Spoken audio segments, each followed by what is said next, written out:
கண்ணுக்கு முன்னால தகப்பனார் கொல்லப்படுவதை பார்க்கிறார். அதுவும் யாரால்? எதிரிகளால் அல்ல, முஸ்லிம்களால் தவறுதலாக கொல்லப்படுவதை பார்க்கிறார். அதை பார்த்த மாத்திரத்தில் ஹுதைஃபா அவர்கள் சொன்ன வார்த்தை நாம் அனைவரும் நம்முடைய உள்ளத்தில் எப்போதும் பதிவு செய்ய வேண்டிய, ஹுதைஃபா அவர்களுடைய உயர்ந்த குணத்தை, பண்பை நமக்கு பறைசாற்றக்கூடிய ஒரு அம்சம். தந்தை கொல்லப்படுவதை பார்க்கிறார், எச்சரிக்கை செய்கிறார். அதை தாண்டி கொல்லப்படுவதை பார்த்த மாத்திரத்தில் சொன்னார், கஃபருல்லாஹு லக்கும், அல்லாஹ் உங்களை மன்னிக்கட்டும். யாரு? தந்தையை தவறுதலாக கொலை செய்த அந்த மக்களை பார்த்து சொல்கிறார், என்னுடைய தந்தை என்று சத்தமிட்டார், கொலை செய்து விட்டார்கள், கஃபருல்லாஹு லக்கும், அல்லாஹ் உங்களை மன்னிக்கட்டுமா. அடுத்த செகண்ட் யாராவது சொல்ல முடியுமா? இந்த அளவுக்கு தாராள குணம், தாராள மனப்பான்மை நம்ம யாருக்கும் இருக்கிறதா? கண்ணுக்கு முன்பாக தெரிந்தோ தெரியாமலோ தவறுதலாக நம்முடைய குடும்ப உறுப்பினர் ஒருவரை கொலை செய்து விட்டவரை பார்த்து அல்லாஹ் உங்களுக்கு மன்னிப்பை வழங்கட்டும் என்று நாம் சொல்லுவோமா? அஸ்ஸலாமு அலைக்கும் வரஹ்மத்துல்லாஹி வபரகாத்துஹு. அன்புக்குரிய சகோதரர்களே, உத்தம தோழர்களின் உன்னத வரலாறு என்கிற தலைப்பிலே தொடர்ச்சியாக நபித்தோழர்களின் வரலாற்று செய்தியினை நாம் அறிந்து வருகிறோம்.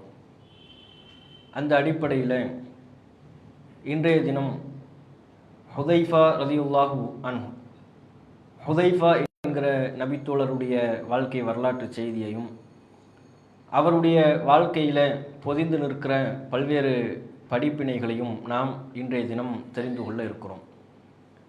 இந்த நபித்தோழரை பொறுத்தவரை நபிகள் நாயகம் ஸல்லல்லாஹு அலைஹி வஸல்லம் அவர்களுக்கு எல்லா நபித்தோழர்களும் நெருக்கமானவர் என்று சொன்னாலும் ஹுதைஃபா இப்னுல் யமான் என்று சொல்லப்படுகிற இந்த நபித்தோழருக்கு நபிகள் நாயகத்திடம் கூடுதலான நெருக்கம் இருந்திருக்கிறது.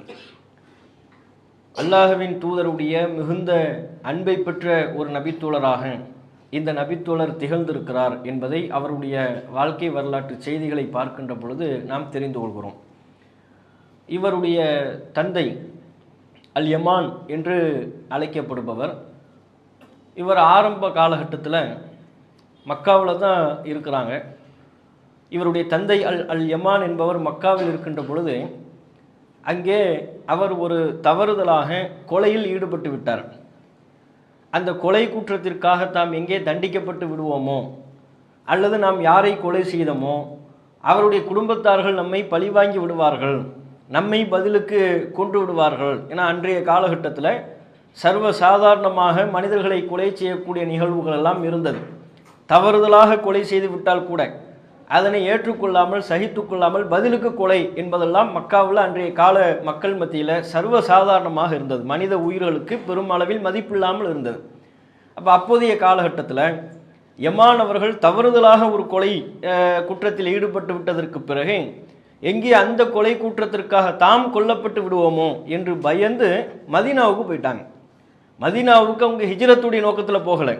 மதீனாவிற்கு அவர்கள் சென்றதனுடைய நோக்கம், மக்காவில் நம்ம இருந்தோம்னா நம்ம கதையை முடிச்சிடுவாங்க, நமக்கு இங்கே பாதுகாப்பு இல்லை, ஏன்னா நம்ம ஒரு தவறில் ஈடுபட்டு விட்டோம், இந்த தவறுக்கு நாம் தப்பிக்க வேண்டும் என்று சொன்னால் மதீனாவுக்கு போய்விட வேண்டியதுதான் என்று சொல்லி மதீனாவுக்கு போயிட்டாங்க.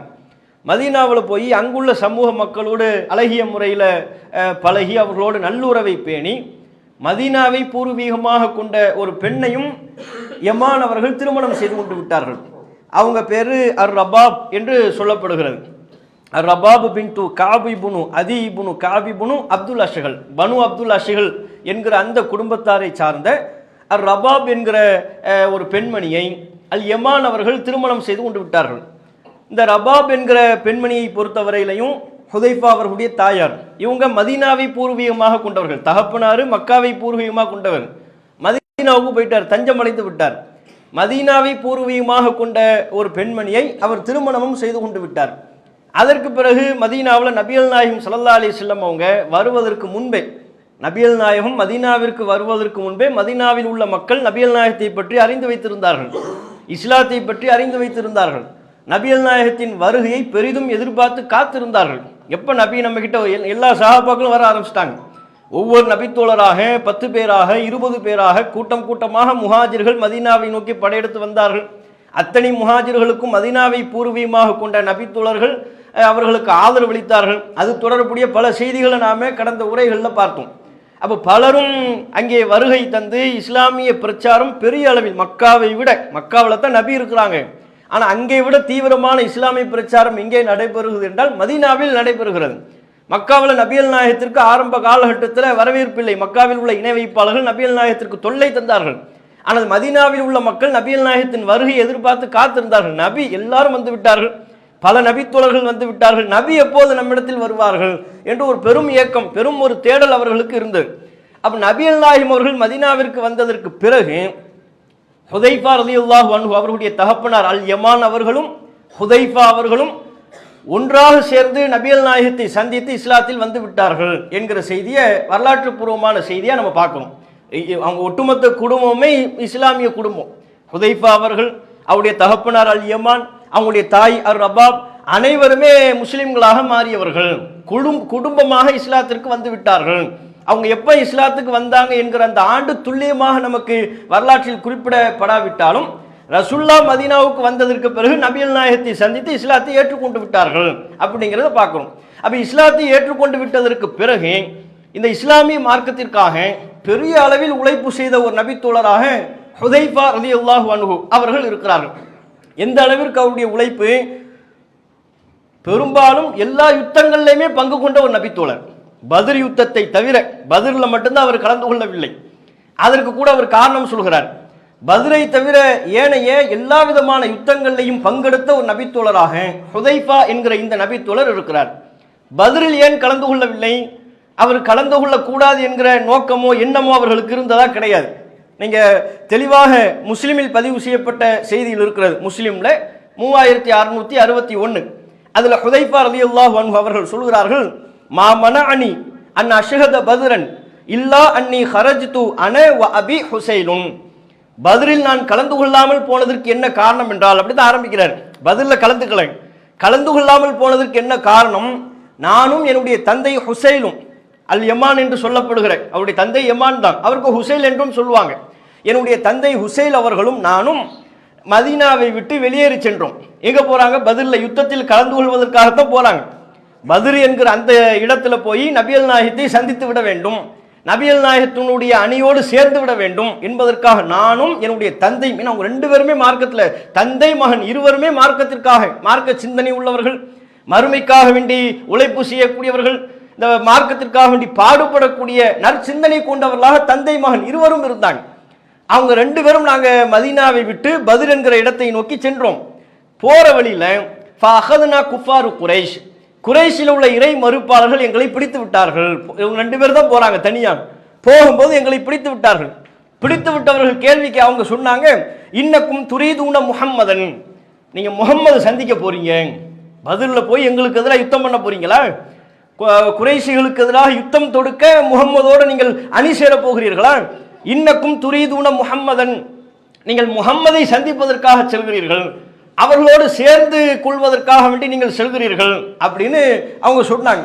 அப்ப இவங்க என்னன்னா திடுக்கத்துல சில நேரங்களில் உண்மையை மறைக்கலாம் அல்லவா, அவங்க சொல்றாங்க, இல்லை நாங்க இங்க யாரு சொன்னா உங்களுக்கு, மான் உரீதுஹு இல்லல் மதீனா, மதீனாவுக்கு தான் போய்கிட்டு இருக்கிறோம், மதீனாவிலிருந்து தான் வந்தாங்க, மதீனாவிலிருந்து வந்து நபிகள் நாயகத்தை சந்தித்து விட வேண்டும், ரசூலுல்லாஹ்விடத்துல பத்ர்ல போய் சேர்ந்து விட வேண்டும் என்று நினைத்து கொண்டிருந்தார்கள். குஃபார்கள் இறை மறுப்பாளர்கள் பிடித்த உடனேயே நாங்க மதீனாவுக்குள்ள போய்கிட்டு இருக்கிறோம், யாரு சொன்னா அவங்க கிட்ட அப்படின்ன உடனே அவன் என்ன செஞ்சான், அப்படியா அப்ப முகமது சந்திக்க நீங்க போகல, பத்ர்ல நீங்க கலந்து கொள்வதற்கு நீங்கள் போகவில்லை அப்படித்தானே, அல்லாஹ் சாட்சியாக்கி எனக்கு சத்தியம் பண்ணுங்கட்டான். அல்லாஹ் மேல சத்தியத்தை கேட்கிறான். ஃபஅஹது மின்னா அஹ்தல்லாஹி வ மீதாகஹு, அல்லாஹ்வை சாட்சியாக்கி பத்ரில் நாங்கள் கலந்து கொள்ள மாட்டோம், முகம்மதை நாங்கள் சந்திக்க மாட்டோம், இந்த நேரத்தில் இந்த யுத்த களத்தில் முகம்மதோடு நாங்கள் சேர மாட்டோம் என்று எங்களுக்கு அல்லாஹ்வை சாட்சியாக்கி சத்தியம் செய் அப்படின்னு கேட்டாங்க. எங்களுக்கு வேறு வழியே இல்லை, நாங்கள் என்ன செஞ்சிட்டோம், சத்தியம் செய்து விட்டோம். சத்தியம் செய்து விட்டு ஆனால் மதீனாவுக்கு போல நேரம் ரசூலுல்லாஹ் தான் சந்திக்க போறாங்க. ஃபஅத்தைனா ரசூலுல்லாஹி ஸல்லல்லாஹு அலைஹி வஸல்லம், நபிகள் நாயகம் ஸல்லல்லாஹு அலைஹி வஸல்லம் அவர்களிடத்தில் நாங்கள் சென்றோம்.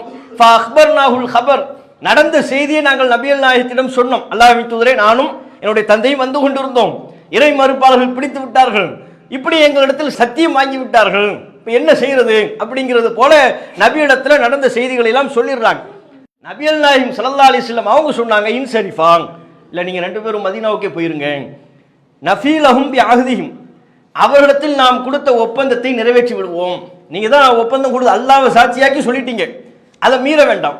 அதை மீறதுனால சில சிக்கல் வருவதாக நபிகள் நாயகம் நினைத்திருக்கலாம். அந்த கால சூழ்நிலையில இறை மறுப்பாளர்கள்ட்ட அவர்கள் இருவரும் கொடுத்த ஒப்பந்தத்தை மீறுவதால் சில பாதிப்புகள் வரலாம், சில பிரச்சனைகள் வரலாம் என்று நபிகள் நாயகம் கருதி இருக்கலாம். அந்த கால சூழ்நிலைக்கு ஏற்பத்தான முடிவெடுக்க முடியும். அப்ப நபிகள் நாயகம் ஸல்லல்லாஹு அலைஹி வஸல்லம் அவங்க சொல்லிட்டாங்க, இல்ல நீங்க மதீனாவுக்கு போய் நீங்க இங்க இருக்காதீங்க, அது டேஞ்சர், ஏதோ பெரிய பிரச்சனையாயிரும்னு ரசூலுல்லாஹ் நினைச்சிருப்பாங்க. நீங்க போய்விடுங்கள், நஃபீலஹும் பிஅஹ்திஹிம், அவர்களுக்கு நீங்கள் கொடுத்த ஒப்பந்தத்தை நாம் நிறைவேற்றி விடுவோம். வனஸ்தஈனுல்லாஹ அலைஹிம், அவர்களுக்கு எதிராக அல்லாஹ்விடத்தில் நம்ம பிரார்த்தனை. அல்லாஹ்வை சாட்சியாக்கி அவன் கேட்கிறான், இதுக்கு மட்டும் அல்லாஹ்வை கொண்டு வரானாவே, அல்லாஹ்வை சாட்சியாக்கி அவன் கேட்டான் அல்லவா. வனஸ்தஈனுல்லாஹ அலைஹிம், அவர்களுக்கு எதிராக அல்லாஹ்விடத்தில் நாம் உதவி தேடுவோம், நீங்க கிளம்பிருங்க என்று நபிகள் நாயகம் ஸல்லல்லாஹு அலைஹி வஸல்லம் அவங்க சொல்லிவிட்டார்கள். ஆகையினால் நாங்கள் மீண்டும் மதீனாவிற்கே வந்துவிட்டோம், இதனால் தான் நாங்கள் பத்ர் யுத்தத்தில் கலந்து கொள்ளவில்லை என்று ஹுதைஃபத்து இப்னுல் யமான் அவர்கள் சொல்கிறார்கள். இது முஸ்லிம்ல 3661வது செய்தியாக பதிவு செய்யப்பட்டிருக்கிறது. அப்ப பத்ர்ல மட்டும்தான் கலந்து கொள்ளவில்லை. பத்ர் என்கிற அந்த யுத்தம் தவிர்த்து உஹது யுத்தத்தில் கலந்து கொண்டிருக்கிறார்கள், ஹந்தக் என்று சொல்லப்படுகிற அஹ்ஸாப் போர்ல கலந்து கொண்டிருக்கிறார்கள். ஒவ்வொன்றுக்கும் அவர்கள் சொல்லக்கூடிய செய்திகளே நமக்கு ஆதாரமாக இருக்கிறது. சொல்ல போனா உஹது யுத்தத்துல தந்தை மகன் இருவரும் தான். எப்படி பத்ரில் கலந்து அவங்க நீயத்து பத்ருக்கு போகணும்ங்கிறது தான். தந்தை மகன் இருவருமாக பத்ர் யுத்தத்திற்கு கலந்து கொள்ள சென்றார்களோ அது போலவே உஹது யுத்தத்திலையும் தந்தையும் மகனுமாக உஹது யுத்தத்தில் கலந்து கொண்டார்கள். உஹது யுத்தத்தில் கலந்து கொண்டது மட்டுமல்ல, அந்த யுத்த களத்தில் ஹுதைஃபா அவர்களுடைய தகப்பனார் தந்தை அல் யமான் அவர்கள் ஷஹீதாகி விட்டார்கள். உஹதுல தான் அவருடைய தந்தை ஹுதைஃபா அவர்கள் ஷஹீதாகலை, அவருடைய தந்தை ஷஹீதாகி விட்டார். அது தொடர்புடைய செய்தி புகாரில 3290 3290 அதுல பதிவு செய்யப்பட்டிருக்கிறது. உஹது யுத்தத்தில் நடைபெற்ற சில நிகழ்வுகளை ஹுதைஃபா ரலியல்லாஹு அன்ஹு அவர்கள் விளக்குகிறார்கள். உஹதுல முஸ்லிம்கள் எல்லோரும் கலந்து கொண்டோம், ஆனா முஸ்லிம்களுக்கு மத்தியில் சில தகவல் தொடர்பு பிரச்சனை ஏற்பட்டு விட்டது, குழப்பம் ஏற்பட்டு விட்டது. முஸ்லிம்கள் தாக்கிக் கொள்ளக்கூடிய அளவிற்கு அங்கே ஷைத்தானுடைய செயல்பாடுகள் அரங்கேறி விட்டது. அந்த நேரத்தில் இல்ல முஸ்லிம்கள் மாறி மாறி திசை மாறி ஓடுறாங்க. சில முஸ்லிம்கள் புறமுதுகிட்டு ஓடுகிறார்கள், சில பேர் குழப்பத்தில் எதிரி என்று தெரிந்து கொண்டு எதிரி என்று அறிந்து கொண்டு முஸ்லிம்களையே நம்ம அணியினரையே தாக்கி கொண்டிருக்கிறார்கள். பெரிய குழப்பம் உஹது யுத்தத்தில் நடைபெற்று விட்டது. அந்த நேரத்தில் முஸ்லிம்கள் குரூப் எல்லாம் சேர்ந்து இவருடைய தகப்பனார் அல் யமான் அவர்களை கொள்வதற்காக வேண்டி சென்று கொண்டிருக்கிறார்கள். அவரும் முஸ்லிம் அணிதான், அவரும் நபிகள் நாயகத்தின் அழைப்பை ஏற்று உஹது யுத்தத்தில் பங்கெடுத்தவர். தவறுதலாக முஸ்லிம்களில் ஒரு குரூப்பு யமான் அவர்களை கொள்வதற்காக வெட்டுவதற்காக சென்று கொண்டிருக்கிறார்கள். அந்த நேரத்தில் சற்று தொலைவில் இருந்து கொண்டு ஹுதைஃபா அவர்கள் சத்தமிடுகிறார்கள், ஐ இபாதல்லாஹ், அல்லாஹ்வின் அடியார்களே, அபி அபி, அவர் என்னுடைய தந்தை, அவர் என்னுடைய தந்தை என்று சொல்லுகிறார். யமான் அவர்களுடைய தந்தையை கொள்வதற்காக ஒரு கும்பல் நபித்தோழர்களில் உள்ள ஒரு சாரார் தான். அறியாமையினால தெரியாம அங்க ஏற்பட்டு விட்ட ஒரு குழப்பம். அந்த சபையில நாம் 1400 வருஷத்துக்கு முன்னால அந்த உஹது யுத்த களத்துல என்ன நடந்துச்சு நமக்கு தெரியுமா? எப்படிப்பட்ட குழப்பம் ஏற்பட்டது என்று நாம இங்கிருந்து கொண்டு கணிக்க முடியுமா? அது நாமெல்லாம் கணிக்க முடியாத அளவிற்கு உண்டான ஒரு குழப்பமான ஒரு சூழல். முஸ்லிம்களை யமான் அவர்களை கொள்வதற்கு சென்று கொண்டிருக்கிறார்கள். இவர் மகன் பார்க்கிறார், ஹுதைஃபா அவர்கள் பார்த்து கொண்டிருக்கிறார். பார்த்து கொண்டு சப்தம் இடுகிறார், ஐபாத் அல்லாஹ், அல்லாஹ்வின் அடியார்களே, அபி அபி, அவருடைய தந்தை என்னுடைய தந்தை என்று சத்தம் இடுகிறார். இவருடைய சத்தத்தையும் மீறி இவர் எச்சரிக்கை செய்ததையும் தாண்டி அதை கவனத்தில் கொள்ளாமல் அவர்களை கொலை செய்து விட்டார்கள். கண்ணுக்கு முன்னால தகப்பனார் கொல்லப்படுவதை பார்க்கிறார். அதுவும் யாரால்? எதிரிகளால் அல்ல, முஸ்லிம்களால் தவறுதலாக கொல்லப்படுவதை பார்க்கிறார். அதை பார்த்த மாத்திரத்தில் ஹுதைஃபா அவர்கள் சொன்ன வார்த்தை நாம் அனைவரும் நம்முடைய உள்ளத்தில் எப்போதும் பதிவு செய்ய வேண்டிய, ஹுதைஃபா அவர்களுடைய உயர்ந்த குணத்தை பண்பை நமக்கு பறைசாற்றக்கூடிய ஒரு அம்சம். தந்தை கொல்லப்படுவதை பார்க்கிறார், எச்சரிக்கை செய்கிறார், அதை தாண்டி கொல்லப்படுவதை பார்த்த மாத்திரத்தில் சொன்னார், கஃபரல்லாஹு லக்கும், அல்லாஹ் உங்களுக்கு அருள் செய்யட்டும், அல்லாஹ் உங்களை மன்னிக்கட்டும். யாரு? தந்தையை தவறுதலாக கொலை செய்த அந்த மக்களை பார்த்து சொல்கிறார், என்னுடைய தந்தை என்று சத்தமிட்டார், கொலை செய்து விட்டார்கள். கஃபரல்லாஹு லக்கும், அல்லாஹ் உங்களை மன்னிக்கட்டுமா? அடுத்த செகண்ட் யாராவது சொல்ல முடியுமா? இந்த அளவுக்கு தாராள குணம், தாராள மனப்பான்மை நம்ம யாருக்கும் இருக்கிறதா? கண்ணுக்கு முன்பாக தெரிந்தோ தெரியாமலோ தவறுதலாக நம்முடைய குடும்ப உறுப்பினர் ஒருவரை கொலை செய்து விட்டவரை பார்த்து அல்லாஹ் உங்களுக்கு மன்னிப்பை வழங்கட்டும் என்று நாம் சொல்லுவோமா? ஹுதைஃபா ரலியல்லாஹு அன்ஹு அவர்கள் சொன்னார்கள். இதிலேயே ஹுதைஃபா அவர்களுடைய பண்பு என்ன, குணம் என்ன, எப்படிப்பட்ட ஒரு உயரிய குணத்தை அவர் கொண்டிருந்தார் என்பதை நாம் பார்க்க முடிகிறது. அதனாலதான் ஏனைய தோழர்கள், இன்னும் ஹுதைஃபா அவர்களுடைய காலத்தில் வாழ்ந்த தாபீன்கள் சொல்கிறார்கள், ஃபமா ஸாலத் ஃபீ ஹுதைஃபத மின்ஹு பக்கியத்து கைரின் ஹத்தா லஹிக பில்லாஹ். இந்த ஒரு பண்பின் காரணத்தினாலேயே ஹுதைஃபா விஷயத்தில் ஒரு மிகப்பெரிய நன்மை நீடித்திருந்தது. அவர் மரணிக்கும் வரை, மௌத்தா போற வரையிலையும் ஹுதைஃபா அவர்களுடைய பற்றிய பேச்சு என்னன்னா, எப்படிப்பட்ட தங்கமான ஆளு, எப்பேற்பட்ட மனுஷன், தகப்பனார் கண்ணுக்கு முன்பாக கொல்லப்படுவதை பார்த்தும் அவர்களுக்காக வேண்டி பாவ மன்னிப்பு கேட்டவர். நமக்கு முடியுமா? நாம ரோட்ல நடந்து போய் கொண்டிருக்கிறோம், தெரியாம நமக்கு பின்னால ஒருத்தர் இடிச்சிடுவார், அல்லது பைக்கில் வாகனத்தில் சென்று கொண்டிருக்கும் பொழுது அவசரத்தில் நம்ம இடித்து விடுவார். அல்லாஹ் உங்களை மன்னிக்கட்டுமாக நம்ம யாராவது சொல்லிக்கிட்டா இருக்கிறோம். அங்கேயே நடு ரோட்டில் ஸ்டாண்டை போடுவோம், போட்டு வேட்டியை மடித்து கட்டுவார். பேண்ட் தான் போட்டிருக்காருன்னா சட்டையை இப்படி என்ன செய்வார், கழட்டி இப்படி இழுத்துக்கிட்டு நீ இறங்கு அப்படிங்குவார். இறங்கி அங்கே ஒரு 1/4 மணி நேரம் முடிஞ்சு போச்சு, ஹலாக்கு. பின்னால் வந்தவனும் 1/4 மணி நேரம் நிற்க வேண்டியது தான். அதை தாண்டி போகக்கூடியவர்களும் பல்வேறு விதமான பாதிப்பை அடையக்கூடிய ஒரு நிலை ஏற்படும். தெரியாமல் லேசாக காலம் மிதிச்சிட்டாலே அல்லாஹ் உங்களை மன்னிக்கட்டுமாக நம்ம என்ன சொல்லிக்கிட்டா இருக்கிறோம். மிதிச்சவரை பார்த்து சொல்லுவோமா, கண்ணு எங்க புடரிலையா இருக்கு. நம்ம ஆரம்பிக்கிறது எப்படி தான் ஆரம்பிப்போம், தெரியாம தான் மிதிக்கிறார். யாரும் தெரிஞ்சு நம்ம காலம் மிதிக்க போறது இல்லை. தெரியாம மிதிச்சாலும் நமக்கு டக்குன்னு வரக்கூடிய வார்த்தை என்ன, கண் என்ன புடரிலையா அங்க வச்சிருக்கிறீங்க, கண் இல்லையா, பார்த்து வர வேண்டியது தானே. அங்கேயே ஆரம்பிச்சிடும். அங்கேயே ஒரு மிகப்பெரிய சண்டைக்கு உண்டான வார்த்தை பனிப்போர் வந்து துவங்கும். இப்படியான பண்பில் இருக்கக்கூடிய நாம எங்க தகப்பனார் கண்ணுக்கு முன்பாக கொல்லப்படுவதை பார்த்தோம். கொலை செய்த நபர்களுக்காக வேண்டி அல்லாஹ் உங்களுக்கு ஏன்னா அவங்க நோக்கத்தை புரிந்து கொண்டார். கொல்ல வேண்டும் என்பது அவங்களுடைய நோக்கம் அல்ல, தவறுதலாக கொலை செய்து விட்டார்கள். குழப்பம் மிகுதியால் இது ஏற்பட்டு விட்டது. ஆகவே அல்லாஹ் உங்களுக்கு மன்னிப்பை வழங்கட்டும் என்று சொன்ன ஒரு நபித்தோழர் தான் ஹுதைஃபா இப்னு யமான் என்கிற இந்த நபித்தோழர். இதுல நாம தெரிந்து கொள்ள வேண்டியது, உஹது யுத்தத்துல தந்தையும் மகனுமாக கலந்து கொண்டிருக்கிறார். பாருங்க, தந்தை மகன் பத்ருக்கு போறாங்க, போக முடியல, திரும்ப வந்துட்டாங்க. தந்தை மகன் உஹதுல போறாங்க, வரும்போது மகன் மட்டும் வருகிறார், தந்தை ஷஹீதாகி விடுகிறார். எப்படிப்பட்ட குடும்பம்! இன்றைக்கு தகப்பனும் மகனுமாக சேர்ந்து குடும்பமாக நாம ஒரு நன்மையான காரியங்களில் பங்கெடுக்கக்கூடிய ஒரு சூழல் இருக்கா? குடும்பமாக சேர்ந்து மார்க்க சபைகளில் பங்கெடுப்பது, குடும்பமாக சேர்ந்து வணக்க வழிபாடுகளில் ஈடுபடுவது, குடும்பமாக சேர்ந்து திருக்குர்ஆன் எடுத்து ஓதுவது, அதற்குண்டான விளக்கங்களை பற்றி விவாதிப்பது, அப்படியான ஒரு ஆரோக்கியமான ஒரு மார்க்க சூழல் இன்றைக்குள்ள முஸ்லிம்கள் மத்தியில் காணப்படுகிறதா? குடும்பமா போறாருன்னா எதுக்கு போவார்? சினிமாவுக்கு போவார். தந்தை மகனுமாக சேர்ந்து போறதுன்னா சினிமாவுக்கு போயிட வேண்டியதுதான். அம்மாவும் மகளுமாக சேர்ந்து பார்க்கறதுனா சீரியல் பார்க்க வேண்டியதுதான், நாடகத்தை பார்க்க வேண்டியதுதான். இப்படித்தானே இன்றைக்குள்ள சூழல் இருக்கிறது. அப்ப அவர்களுடைய மார்க்க பற்றி நாம இந்த சம்பவத்திலிருந்து தெரிந்து கொள்ள முடிகிறது. அது மட்டும் இல்லாம இப்ப நாம சொன்ன சம்பவம் புகாரில 32:90.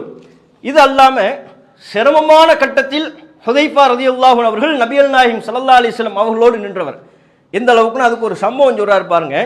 இது முஸ்லீம்ல 1788 1788வது செய்தியா பதிவு செய்யப்பட்டிருக்கிறது. பிற்காலத்தில் ஹுதைஃபா ரலியல்லாஹு அன்ஹு அவங்க இருக்கக்கூடிய ஒரு சபையில ஒருத்தர் சொல்றாரு, ஃபகால ரஜுலுன், ஒருவர் சொல்கிறார். அவர் ஹுதைஃபாட்ட கேட்கிறாங்க, நீங்க ரசூலுல்லாஹ்வெல்லாம் பார்த்து, அவங்களாம் தாபியீன்கள், பிற்காலத்தவர்கள்.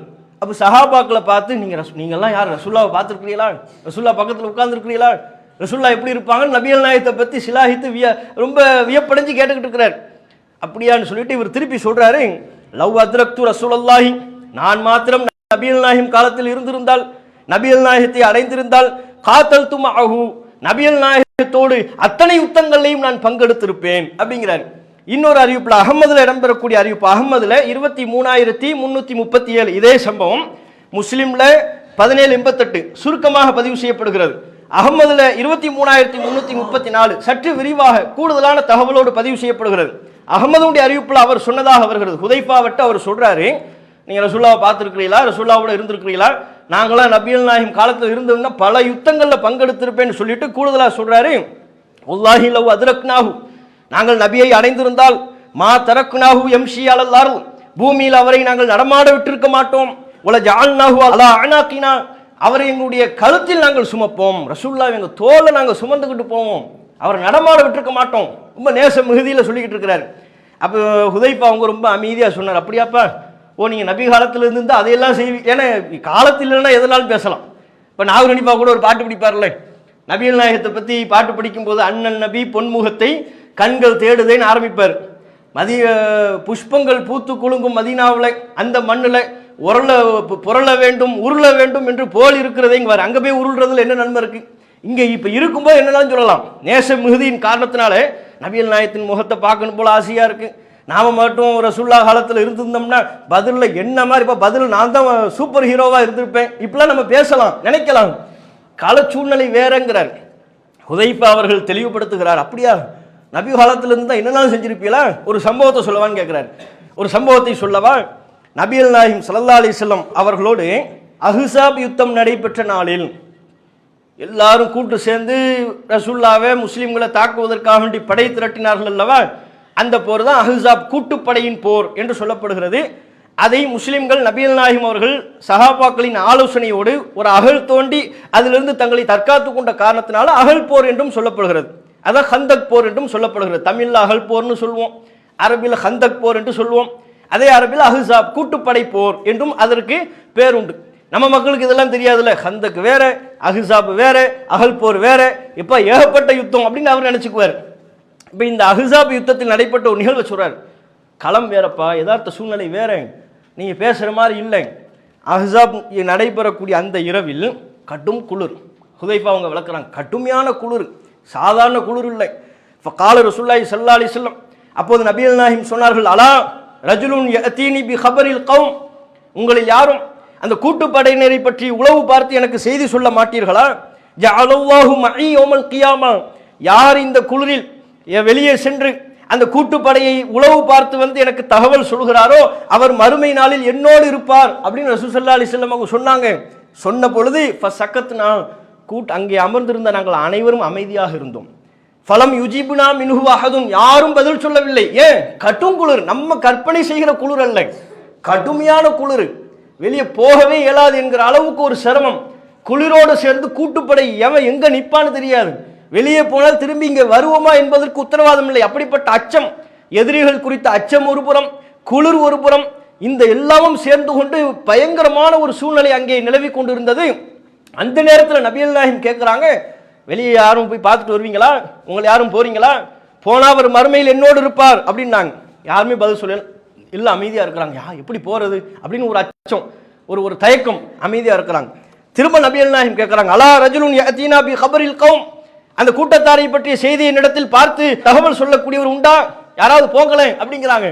மறுபடியும் அமைதியாக 3 முறை நபிகள் நாயகம் கேட்டார்கள், அமைதியா இருக்கிறாங்க, யாருமே எழுந்திருக்கல. யாராவதுன்னு கேட்கும்போது யாருமே எழுந்திருக்கல. உடனே நபிகள் நாயகம் ஸல்லல்லாஹு அலைஹி வஸல்லம் அவர்கள் கூட்டத்தை பார்த்து, கும் யா ஹுதைஃபா, ஹுதைஃபாவை எழுந்திரு அப்படின்ட்டாங்க. யாரு? நம்மால் இவரே ஹுதைஃபத்து இப்னு யமான் ரலியல்லாஹு அன்ஹு அவர்கள் அந்த சபையில் இருக்கிறார்கள். அவரை நோக்கி நபிகள் நாயகம் ஸல்லல்லாஹு அலைஹி வஸல்லம் அவர்கள் சொல்லிவிட்டார்கள், கும் யா ஹுதைஃபா, ஹுதைஃபாவே எழுந்திருங்க, நீங்க போய் பார்த்துட்டு வாங்க அப்படின்ட்டாங்க. ரசூலுல்லாஹ்வுடைய உத்தரவு. ஃபஅத்தினா பி ஹபரில் கௌம், அந்த கூட்டத்தாரை பற்றிய செய்தியை எம்மிடத்தில் கொண்டு வாருங்கள் என்று அவர்கள் சொன்னார்கள். ஃபலம் அஜிது புத்தன் இது தஆனி பிஸ்மி, அல்லாஹ்வின் தூதர் என் பெயரை சொல்லி அழைத்த காரணத்தினால் நான் எழுந்திருப்பது அவசியமாகிவிட்டது. என் பேரை சொல்லி ரசூலுல்லாஹ் சொல்லிட்டாங்க. ஹுதைஃபா எழுந்திரு என்று சொன்னதற்கு பிறகு நான் எப்படி அமர்ந்திருப்பேன்? நான் எப்படி நபியின் அழைப்புக்கு பதிலளிக்காமல் இருக்க முடியும்? ஆகையினால் நான் எழுந்திருக்க வேண்டிய அவசியம் ஏற்பட்டு விட்டது. எழுந்து நான் அந்த கூட்டத்தாரை பற்றிய செய்தியை சொல்வதற்காக வேண்டி சென்றேன். பாருங்க, ரசூலுல்லாஹ்வுடைய உத்தரவை கேட்டு கட்டுப்பட்டு கடும் குளிர்ல வெளியே போறாரு. அல்லாஹ் அங்கே ஒரு அற்புதத்தை நிகழ்த்தி காட்டுறான். ஹுதைஃபா அவர்கள் சொல்கிறார்கள், நபிகள் நாயகத்தின் உத்தரவு கட்டுப்பட்டு நான் வெளியே சென்றேன். வெளியே சென்றால் எனக்கு எந்த குளிருமே தெரியல. குளிர் தெரியவில்லை என்பதை மாத்திரமல்ல, நான் நடந்து செல்கின்ற பொழுது லேசான சூட்டை நான் உணர்ந்தேன். சூட்டில் நடப்பது போலவே எனக்கு இருந்தது. இது எல்லாமே முஸ்லிமில் இடம்பெறக்கூடிய அறிவிப்பிலேயே வருகிறது. எனக்கு சூட்டில் நடப்பதை போலவே இருந்தது. ஹத்தா அத்தைத்தும், அவரிடத்தில் நான் வந்து விட்டேன். அபூ சுஃபியான் தலைமையில தான் பெரிய ஆலோசனை நடந்து கொண்டிருக்கிறது. அந்த நேரத்தில் அபூ சுஃபியான் அவர்கள் எதிரியாக இருக்கிறார். ஹத்தா அத்தைத்தும், அவரிடத்தில் நான் வந்து விட்டேன். ஃபரஐது அபா சுஃபியான், அபூ சுஃபியானை பார்க்கிறேன். அவர் நெருப்பு மூட்டி குளிருக்காக வேண்டி தான் உடம்பை காட்டிக்கிட்டு இருக்கிறார். எல்லாம் குளிர நடுங்கிட்டு இருக்கிறாங்க. நெருப்பு மூட்டி அந்த சூட்டை போக்கிக் கொள்ளக்கூடிய வேலையில் ஈடுபட்டு கொண்டிருந்தார்கள். ஆனால் எனக்கான குளிர் தெரியலை. நான் நடந்து செல்லும் பொழுது சூட்டைத்தான் நான் உணர்ந்தேன். அப்போ என்ன செய்கிறாரு? கூட்டத்தில் போய் உட்காந்துட்டார். நீங்கள் அந்த காலத்தை யோசித்து பார்க்கணும். கடுமையான வெறுப்பில் இருந்த முஸ்லிம்களை கருவறுக்க வேண்டும் என்று நினைத்து கொண்டிருந்த அந்த கட்டத்தில் எதிரிகளுடைய சபையில், இறை மறுப்பாளர்களின் சபையில் போய் உட்கார்ந்து செய்தி கேட்டு ரசூலுல்லாஹ்விடத்தில் திரும்ப வர்றதுன்னா சாதாரண விஷயமா? இன்னைக்கு அது சாத்தியமா? இன்னைக்கு இந்தியாவில் உள்ள இராணுவ படை வீரர் ஒருவருக்கு தகவல் சொல்லப்படுது, நீங்கள் போங்க, போய் பாகிஸ்தானில் போய் உளவு பார்த்துட்டு வாங்க அப்படின்னு தகவல் சொல்லப்படுது. சாத்தியமா? சீனாவில் போய் உளவு பார்த்துட்டு வாங்க, அந்த இராணுவ படையில் போய் உட்காரணும். உட்கார்ந்து தகவல், இராணுவ படையினுடைய கேப்டன் என்ன சொல்கிறாரோ எல்லாத்தையும் கேட்கணும். அவங்க என்னென்ன சதித்திட்டம் தீட்டுகிறார்கள், இந்தியாவுக்கு எதிராக என்னென்ன சதித்திட்டம் தீட்டுகிறார்கள் எல்லாவற்றையும் உள்வாங்கி கொண்டு குறிப்பெடுத்து கொண்டு நேராக நம்மிடத்தில் வந்து சொல்ல வேண்டும். உளவு பார்க்கக்கூடிய பணி என்பது சாதாரணமான பணி இல்லை. போனால் உயிருக்கு உத்தரவாதம் இல்லை என்கிற அளவுக்கு உண்டான ஒரு சிரமம் நிறைந்த பணி. காலகட்டமும் சிரமமாக இருக்கு. காலகட்டத்தை கடந்துட்டார். அல்லாஹ் நிலைமையை மாற்றி கொடுத்தான். அபூ சுஃபியான் விளக்கிக்கிட்டு இருக்கிறாரு, கூட்டத்தில் போய் உட்கார்ந்துட்டார். அகமதுல வரக்கூடிய அறிவிப்பில் வருகிறது, அபூ சுஃபியான் பல விஷயங்களை திட்டம் பாருங்க, எதிரிகளை பாருங்க, சூழ்நிலையை பாருங்க, நிறைய விஷயங்களை சொல்லிக்கிட்டு இருக்கிறாரு. சொல்லிக்கிட்டு இருக்கும்போது திடீர்னு சொல்லிட்டாங்க, முகமதின் கூட்டத்தாரை நம்ப முடியாது, குறைஷிகளே உங்க பக்கத்தில் உள்ளவங்க யாருங்கிறத செக் பண்ணுங்க அப்படின்ட்டார். உங்க பக்கத்தில் யார் வந்திருக்கிறாங்க அப்படிங்கிறத நீங்க செக் பண்ணுங்க. ஃபகாம அபூ சுஃபியான் இப்னு ஹர்ப், அபூ சுஃபியான் எழுந்தார். ஃபகால யா மஅஷர குரைஷ், குறைஷிகளே லியந்துர இம்ருன் மன்ஜலிசுஹு, உங்களில் ஒவ்வொருவரும் தம் அருகில் அமர்ந்திருப்பவர் யார் என்பதில் விழிப்புணர்வோடு இருந்து கொள்ளட்டும் அப்படின்ட்டாங்க. சொன்னதுதான் தாமதம். டக்குன்னு ஹுதைஃபா அவங்க என்ன கிட்டாங்கன்னா, முந்திக்கிட்டு பக்கத்தில் உள்ள ஒரு கையை பிடிச்சி, யாருப்பா நீ, ஆள் புதுசா இருக்குன்ட்டார் ஹுதைஃபா அவர்கள். அவர் சொல்கிறார், ஃபகுல்து, நான் என்ன செஞ்சேன்னு சொன்னா, ஃபஅஹது பியதிர் ரஜுல் அல்லதி இலா ஜம்பி, என் அருகில் உள்ளவருடைய பக்கத்தில் இருப்பவருடைய கையை நான் பிடித்து கொண்டேன். ஃபகுல்து, நான் கேட்டேன், மன் அன்த, யாருப்பா நீ, ஆள் புதுசா இருக்கு அப்படின்னு முந்திக்கிட்டாரு. அவர் ஒன்னே திக்கிடி, எப்ப நம்மளோட பெரிய ஆளா இருப்பார் போல இருக்கு, நம்மளை விட ரொம்ப ஸ்ட்ராங்கான ஆளா இருப்பார் போல இருக்கு. அவர் என்ன செஞ்சாருன்னா, அன ஃபுலான் இப்னு ஃபுலான், நான் இன்னாரின் மகன் இன்னார் தாங்க அப்படின்னு அவர் சொல்லிவிட்டாரு. திருப்பி வரை நோக்கி கேள்வி வராதுல்ல. அபூ சுஃபியான் சொன்ன உடனே அவங்க ஆட்கள் அந்த உத்தரவை கடைபிடிப்பதை விட முந்தி கொண்டு, யாருப்பா நீ, டக்கு கையை பிடிச்சிட்டார். கையை பிடிச்சி, யார் நீ, உன்னை பார்த்தா ஆள் புதுசுமா தெரியுதே, ஏங்க நான் இந்த ஆளு தாங்க, நான் நம்ம ஆளு தாங்க அப்படின்னு அவர் சொல்லக்கூடிய அளவுக்கு என்று இப்படி ஒரு அல்லாஹ் பாருங்க எப்படி ஒரு புத்தி கூர்மையை கொடுக்கலாம் பாருங்க. அது நடந்து விட்டது. அபூ சுஃபியான் சொன்ன செய்திகளை எல்லாம் கேட்டுக்கொண்டே வருகிறார். குறைஷிகளை பாருங்க, நிலைமை சரியில்லை, ஹலக்கல் குரா, கால்நடைகள்லாம் அழிந்து விட்டது. அஹ்லஃபத்னா பனு குறைலா, பனு குறைலா கோத்திரத்தார்கள் நம்மை ஏமாற்றி விட்டார்கள், மோசடி செய்து விட்டார்கள். ஓ பலகனா அணுகும் அல்லதி நக்கரஹு, அவர்களை பற்றி நமக்கு வரக்கூடிய செய்திகள்லாம் திருப்திகரமான செய்தியா இல்லை. நமக்கு நம்மளோட ஒப்பந்தம் செய்து கொண்டு நமக்கு நன்மை செய்வதாக சொல்லிக்கொண்டு வேறு மாதிரி செய்திகள் வருகிறது. வெதரும் சரியில்லைங்கிறார். சூழ்நிலை பாருங்க, கடுமையான காற்று வீசுகிறது, கடுமையான குளிர், எதுவுமே நமக்கு சரியில்லை. ஆகையினால் நம்ம பின்வாங்க வேண்டும் என்பதை போன்ற கருத்துக்களை சொல்லி கொண்டிருக்கிறார். எல்லாவற்றையும் அவர் சேகரித்து விட்டார். திரும்ப அங்கிருந்து வர அந்த சபையிலிருந்து நபிகள் நாயகம் ஸல்லல்லாஹு அலைஹி வஸல்லம் அவர்களை சந்திப்பதற்காக வேண்டி வர்றாங்க. ஃபலம்மா அத்தைத்துஹு, நபிகள் நாயகத்திடம் வந்த பிறகு ஃபஅக்பர்துஹு பி கபரில் கௌம், அந்த கூட்டத்தாரை பற்றிய செய்தியை சொல்லி முடித்து விட்டேன். சொல்லி முடித்ததுதான் தாமதம், குறிர்த்து, உடனே எனக்கு குளிர் போட்டு ஆட்டுதுங்கிறார். அது வரையும் அவர் வெப்பத்திலே இருந்திருக்கிறார். அல்ல அது வரையிலும் அவருக்கு மாத்திரம் வெப்பத்தை கொடுத்துருக்கிறான். வெளியே போகும்போது நார்மலா போனேன், அந்த கூட்டத்தில் இருக்கும்போது நார்மலா இருந்தேன், எல்லா செய்திகளையும் கேட்டேன், நேராக நபியிடத்துல வந்தேன், நபியிடத்தில் நடந்த செய்திகள், நான் பார்த்த செய்திகள் எல்லாம் உளவு பார்த்துட்டு வந்தார்ல, அந்த செய்திகள்லாம் சொல்லி முடிச்சிட்டேன். சொல்லி முடிச்ச உடனே ஃபரகுத்து, சொல்லி முடித்ததற்கு பிறகு குளிர்த்து, கடுமையான குளிர் போட்டு ஆட்ட ஆரம்பித்து விட்டது. ரசூலுல்லாஹ் என்ன பார்த்தாங்க. அல்பசனி ரசூலுல்லாஹி ஸல்லல்லாஹு அலைஹி வஸல்லம், அல்லாஹ்வின் தூதர் தன்னுடைய மேல் இருக்கக்கூடிய ஒரு மேலாடை எடுத்து என் மீது போர்த்தி விட்டார்கள். அந்த ஆடையில் தான் நபிகள் நாயகம் ஸல்லல்லாஹு அலைஹி வஸல்லம் அவர்கள் தொழுதார்கள். ரசூலுல்லாஹ் எந்த மேலாடையை போட்டுக்கொண்டு தொழுதார்களோ அந்த ஆடையை எனக்கு போட்டு விட்டாங்க. அதுக்கப்புறம் நான் தூங்க போனேன், சுபு வரையிலையும் நல்ல தூக்கம். அவர் சொல்ற ஃபலம்மா அஸ்பஹுத்து, சுபு வரும்போது ரசூலுல்லாஹ் தான் எழுப்பி விட்டாங்க. கும் யா நௌமான், தூங்கி கொண்டு போறேன், நல்ல தூக்கமான்னு கேட்குறாங்க. கும் யா நௌமான், தூங்கி கொண்டு போறேன், எழுந்திருங்கள் என்று நபிகள் நாயகம் ஸல்லல்லாஹு அலைஹி வஸல்லம் அவங்க சொன்னாங்க என்று இந்த சம்பவத்தினை நமக்கு சொல்லித் தருகிறார்கள். ஹுதைஃபா அவங்க சொல்றாங்க. இதிலிருந்து என்ன நமக்கு ஒரு பாடத்தை சொல்லித் தருகிறார்கள் என்றால், கடந்த காலத்தில் உள்ளவற்றை பற்றி நம்ம பிற்காலத்தில் உள்ளவர்கள், நான் அந்த காலத்தில் இருந்திருந்தால் அப்படி செய்திருப்பேன், இந்த காலத்தில் இருந்திருந்தால் இப்படி செய்திருப்பேங்கிறதுலாம் விஷயம் இல்லைப்பா. அந்த களம் வேறாக இருக்கும். நபிகள் நாயகம் உளவு பார்க்க வேண்டும் என்று சொன்ன போதிலும் கூட யாரும் எழுந்திருக்கவில்லையே, அப்படிப்பட்ட சிரமம் இருந்தது. உளவு பார்ப்பவர் மறுமை நாளில் என்னோடு இருப்பார் என்று நபி சொன்னதற்கு பிறகும் யாரும் கிளம்பவில்லை. அந்த அளவிற்கு நெருக்கடி இருந்தது, அந்த அளவிற்கு அச்சம் இருந்தது, அந்த அளவிற்கு சூழல் சிரமமானதாக இருந்தது. நீங்கள் நினைப்பதை போன்று அல்ல என்று பிற்காலத்தவர்களுக்கு ஹுதைஃபா அவர்கள் அறிவுரை சொன்னார்கள் என்கிற ஒரு செய்தியும் நாம் இதில் பார்த்து தெரிந்து கொள்கிறோம். அஹ்ஸாப் யுத்தத்தில் பங்கெடுத்தார்கள் என்கிற செய்தியும் நம்ம தெரிஞ்சுக்கிறோம். பதிலில் தான் கலந்து கொள்ளவில்லை, கலந்து கொள்ள போனார், கலந்து கொள்ளக்கூடிய சூழல் இல்லை. ஆனால் உஹதில் கலந்து கொண்டார்கள். உஹதில் அவருடைய தந்தை ஷஹீதாக்கப்பட்டார். அஹ்ஸாப் யுத்தத்திலும் நபிகள் நாயகம் ஸல்லல்லாஹு அலைஹி வஸல்லம் அவர்களுக்கு பக்கபலமாக இருந்தார்கள். கடும் குளிரை பொருட்படுத்தாமல் வெளியேறி சென்று எதிரி படையினரோடு அமர்ந்து கொண்டு பல்வேறு செய்திகளை சேகரித்து உளவு பார்த்து அதை நபிகள் நாயகம் ஸல்லல்லாஹு அலைஹி வஸல்லம் அவரிடத்தில் வந்து சொன்னார்கள் என்கிற அளவுக்கு ஹுதைஃபா அவருடைய செயல்பாடுகளை நாம் தெரிஞ்சுக்கிறோம். அடுத்து ஹுதைஃபா அவர்களிடத்தில் காணப்படக்கூடிய ஒரு விசேஷமான குணம் என்னவென்று சொன்னால், நபிகள் நாயகத்திடம் அதிகமாக கேள்வி கேட்பாங்க. கேள்வி ஞானம் அவரிடத்தில் இருக்கு. பல விஷயங்களை பற்றி கேள்வி கேட்பாங்க. மிக குறிப்பாக கெட்ட விஷயங்களை பற்றி அதிகமாக கேள்வி கேட்பாங்க. கெட்ட விஷயம்னா என்ன, தவறான விஷயங்கள் எது? தொழுகையின் சட்டங்களை பற்றி அவர் கேட்க மாட்டார், நோன்பின் சட்டங்களை பற்றி கேட்க மாட்டார். அதை கேட்கறதுக்கு நிறைய பேர் இருக்கிறாங்கல்ல. தொழுகையின் சட்டம் என்ன, நோன்பின் சட்டம் என்ன, அது என்ன இது என்னன்னு சட்டங்களை பற்றி கேள்வி கேட்பதற்கு நிறைய நபர்கள் இருக்கிறாங்க. இவர் கேட்பது எல்லாமே தீமைகள் குறித்து, அந்த தீமையில் யாரும் விழுந்து விடக்கூடாது, குறிப்பாக தாம் விழுந்து விடக்கூடாது என்பதை கவனத்தில் கொண்டு அதிகமாக நபியிடத்தில் நான் தீமைகள் குறித்தே கேள்வி எழுப்பி வந்தேன் என்று அவர் சொல்கிறார். புகாரில 7084 7084வது இலக்கத்தில் பதிவான செய்தி. கானன்னாசு யஸ்அலூன ரசூலல்லாஹி அனில் கைர், மக்கள் எல்லாம் நபியிடத்தில் நன்மையை பற்றி கேட்டுக்கொண்டிருக்கும் பொழுது வ குன்து அஸ்அலுஹு அனிஷ் ஷர்ரி, நான் தீமை குறித்து நபிகள் நாயகத்திடம் அதிகமாக கேட்பேன். மகாஃபத்த யுதிரிகனி, அந்த தீமை நான் விழுந்து விடக்கூடாது என்பதற்காக. தப்பு எதுன்னு எனக்கு தெரியணும்ல, எது சரி இல்லாதது, எது முறைகேடானது, எது தீய விஷயம் என்பதை நபிகள் நாயகம் பட்டியலிட வேண்டும். அந்த தீயதில் நான் விழுந்து விடக்கூடாது, இதுல தான் எனக்கு கவனமாக இருந்தது அப்படின்னு அவங்க சொல்றாங்க. அப்ப அது குறித்து தான் கேட்ட ஒரு கேள்வியையும் நமக்கு ஹுதைஃபா அவர்கள் விளக்குகிறார்கள். நான் ஒரு முறை நபிகள் நாயகத்திடம் கேட்டேன், அல்லாஹ்வின் தூதரே, இன்னா குன்னா ஃபி ஜாஹிலியத்தின் வ ஷர்ரின், நாங்களாம் அறியாமை காலத்தில் பட்டும் மோசமான ஒரு சூழல்ல இருந்தோம். ஃபஜாஅனல்லாஹு பிஹாதல் கைர், அல்லாஹ் இந்த நன்மை, இஸ்லாம் என்கிற இந்த நன்மையை நமக்கு தந்திருக்கிறான், இந்த நேர்வழியை தந்திருக்கிறான். ஃபஹல் பஅத ஹாதல் கைரி மின் ஷர்ரி, இந்த நன்மைக்கு பிறகு தீமை உண்டான்?